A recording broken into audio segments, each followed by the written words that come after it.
मुतनाज़ा इलाके अरुणाचल प्रदेश में पैदा होने वाली एक भारतीय खातून को शंघाई ओडंग हवाई अड्डे दे उत्ते उस वक्त तकरीबन 18 घंटिया तक हिरासत में रखा गया और सफर की इजाजत देने थे इनकार किया गया। जब चीनी इमिग्रेशन हुकाम सुन इसका भारतीय पासपोर्ट तस्लीम करने थे इनकार करके दा। चीनी हुकाम सुन खातून दे पासपोर्ट को इस बुनियाद के उत्ते गलत करार दिता कि इसकी जाए पैदाइश अरुणाचल प्रदेश है जिहड़ा चीन का हिस्सा है। थोंगडोक नामी एक खातून असल विच वेस्ट कामेंग डिस्ट्रिक्ट की रहने वाली असी और इस वक्त बरतानिया विच रह रही है।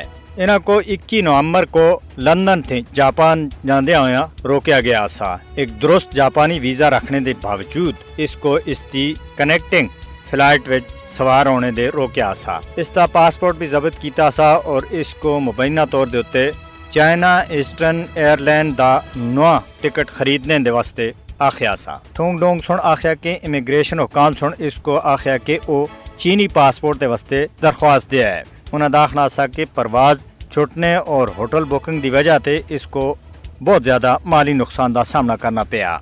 बरतानिया विच एक दोस्त से रबता करने के बाद शंघाई विच भारतीय कौंसल खाने सुन मुदाखलत की थी। अरुणाचल प्रदेश जिसको चीन अपना इलाका अखालता है। भारत और चीन के विचकार बड़े अरसे थी ये मुतनाज़ा इलाका है। चीन के मुताबिक भारत सुन इस ते उत्ते नाजायज कब्जा कर रखा है।